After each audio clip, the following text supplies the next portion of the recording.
नमस्कार, नेपाली गुरु युट्युब च्यानलमा यहाँहरू सम्पूर्णलाई हार्दिक स्वागत छ।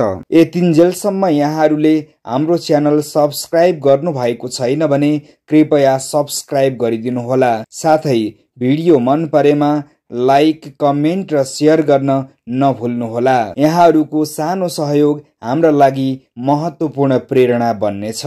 आजको कक्षामा हामी सप्रसङ्ग व्याख्या कसरी गर्ने भन्ने बारे नमुना सहित विस्तृत चर्चा गर्दैछौँ। सप्रसङ्ग व्याख्या कुनै पनि पाठमा प्रयोग भएको महत्त्वपूर्ण उदाहरण तथा कुनै कवितांशलाई प्रसङ्ग सहित गरिने व्याख्या नै सप्रसङ्ग व्याख्या हो। यस्तो उदाहरण तथा कवितांश कति कक्षाको, कुन किताबको, कुन विधाको, कुन पाठमा प्रयुक्त छ, त्यस पाठका लेखक को हुन् लगायतका कुराहरू स्पष्ट पार्दै सम्बन्धित उदाहरण वा कवितांशको भाव विस्तार गर्नुलाई सप्रसङ्ग व्याख्या भनिन्छ। सप्रसङ्ग व्याख्या 3 अनुच्छेदमा गरिन्छ। व्याख्या गर्दा निम्नानुसार कुराहरूमा ध्यान दिन आवश्यक हुन्छ। पहिलो अनुच्छेद, प्रसङ्ग वा सन्दर्भ। यस खण्डमा व्याख्या गर्न दिएको उदाहरण वा कवितांश कति कक्षाको, कुन किताबको, कुन विधाको, कुन पाठबाट साभार गरिएको हो, त्यस पाठका लेखक को हुन्, प्रस्तुत उदाहरण वा भनाइ सम्बन्धित पाठको कुन पात्रले कुन सन्दर्भमा प्रस्तुत गरेको हो, कविताको अंश भए प्रस्तुत कवितांश कुन सन्दर्भमा आएको हो लगायतका कुराहरू उल्लेख गर्नु पर्दछ। दोस्रो अनुच्छेद, सम्बन्धित उदाहरणको भाव विस्तार। यस खण्डमा सम्बन्धित उदाहरण वा कवितांशको भाव वा आशयलाई विस्तारपूर्वक व्याख्या गर्नु पर्दछ। भाव विस्तार वा व्याख्याका सिलसिलामा सम्बन्धित पाठमा प्रयुक्त विभिन्न सन्दर्भ वा उदाहरणहरू समेत प्रस्तुत गर्न सकिन्छ। भाव विस्तार गर्दा सकेसम्म साहित्यिक तथा मिठासपूर्ण भाषा शैली अवलम्बन गर्नु उपयुक्त हुन्छ। तेस्रो अनुच्छेद, निष्कर्ष।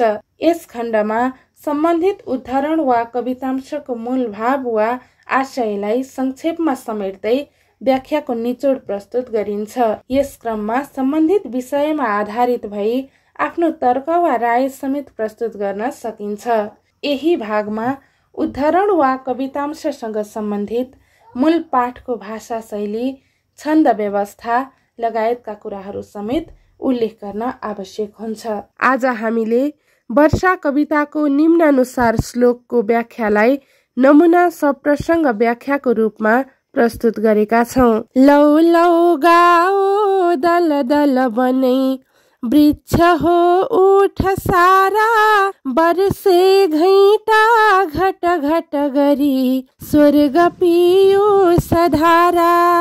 दर दर दर के अमित कनिका, पिउन लागिन् धराले, उफ्री नाची चल बिटप हो, पाउने छौ जराले। प्रस्तुत पद्यांश कक्षा 10 को नेपाली पाठ्य पुस्तकमा सङ्कलित वर्षा कविताबाट साभार गरिएको हो। यस कविताका लेखक नेपाली साहित्यका महाकवि लक्ष्मीप्रसाद देवकोटा हुन्। देवकोटाका शाकुन्तल, सुलोचना, वनकुसुम, प्रमिथस लगायतका आधा दर्जन महाकाव्य तथा मुनामदन, कुञ्जिनी, लुनी, पहाडी पुकार, बसन्ती लगायतका दर्जनौं खण्डकाव्य एवं सयौं फुटकर कविताहरू प्रकाशित छन्। स्वच्छन्दतावादी, मानवतावादी तथा प्रकृति प्रेमी कवि देवकोटाद्वारा लिखित विभिन्न फुटकर कविताहरू मध्ये वर्षा कविता पनि एक उत्कृष्ट प्रकृतिपरक कविता हो। उक्त कवितामा वर्षा तथा वर्षाको समयमा देखिने सुन्दर प्रकृतिको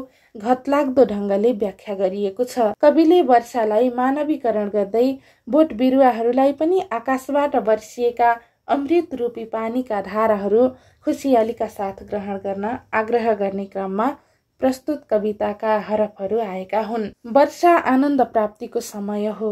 यस समयमा पानी र धरतीका बीच प्रेमपूर्ण मिलन हुने गर्दछ। वर्षाबाट धरतीमा रहेका सम्पूर्ण वनस्पति तथा प्राणीहरूले जीवनका लागि ऊर्जा प्राप्त गर्दछन्। वर्षा ऋतुमा आकाशबाट वर्षिएका पानीका थोपाहरू अमृत समान हुन्छन्। यस्ता अमृत रूपी वर्षाका कणहरू प्राप्त गर्ने पृथ्वीका हरेक प्राणी तथा वनस्पतिहरूको इच्छा हुन्छ। घैँटाबाट घटघट पानी खन्याए झैं पियुष धारा वर्षिएको यो क्षण साँच्चीकै रोमाञ्चक छ। प्रचण्ड गर्मीको मौसमपछि आउने वर्षा ऋतुले पशु पन्छी वनस्पति र मानिसबाट पनि आत्मीय स्वागत पाएको हुन्छ। कविका विचारमा प्राणी मात्र होइन वनस्पतिहरू पनि यस आनन्दको अनुभूति गर्नबाट कति पनि टाढा भएका हुँदैनन्। त्यसैले बोट बिरुवाहरूका लागि पनि वर्षा खुसियालीको सञ्चार गर्ने समय हो। यो समयमा बोट बिरुवाहरूले पनि आफ्नो जीवन रथलाई निर्वाध रूपमा अघि बढाइरहेका हुन्छन्। वर्षा उत्सवको समय हो, यसलाई कसैले पनि भुल्न हुँदैन।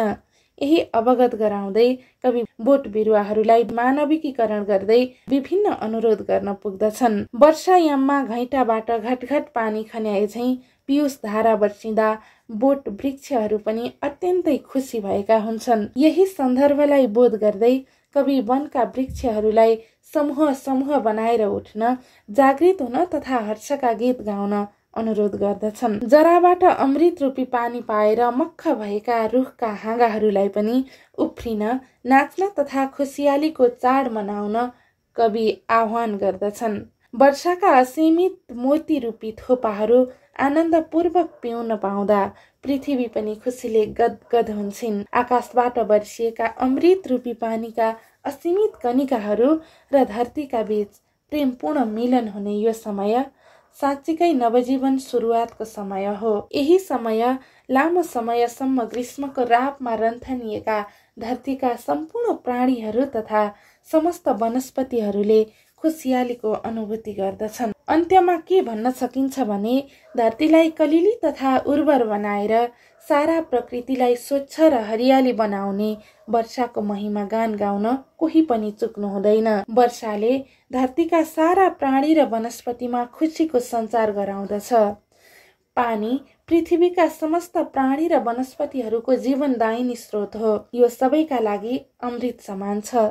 यसर्थ यस्तो पियुष रूपी धारा प्राप्त गर्नका लागि वनका वृक्षहरू पनि लालायित हुनुपर्दछ। आफ्नो जीवनमा थप आनन्दानुभूतिको सञ्चार गराउन समूह समूह बनाई वर्षाको गीत गाउन वृक्षहरू तत्पर हुनुपर्दछ तथा हरेकले अमृत रूपी वर्षाको महत्त्व बोध गर्नुपर्दछ भन्ने मूल अभिप्रायलाई प्रस्तुत कवितांशले स्पष्ट पारेको छ। मन्दक्रान्ता छन्दको गीतात्मक मधुरता, अनुप्रासिक शब्द सङ्गीत, मानवीकृत प्रकृति चित्रण तथा बिम्बहरूको दृश्यात्मक चित्रकारिता जस्ता कुराहरूको संयोजनले कवितांशको भाषा शैली रोचक, उत्कृष्ट र प्रभावकारी बनेको छ। हवस् त, आजको कक्षा यति नै। अर्को कक्षामा हामी पुनः नयाँ विषयका साथ उपस्थित हुने नै छौँ। तबसम्मका लागि आज्ञा दिनुहोस्। नमस्कार।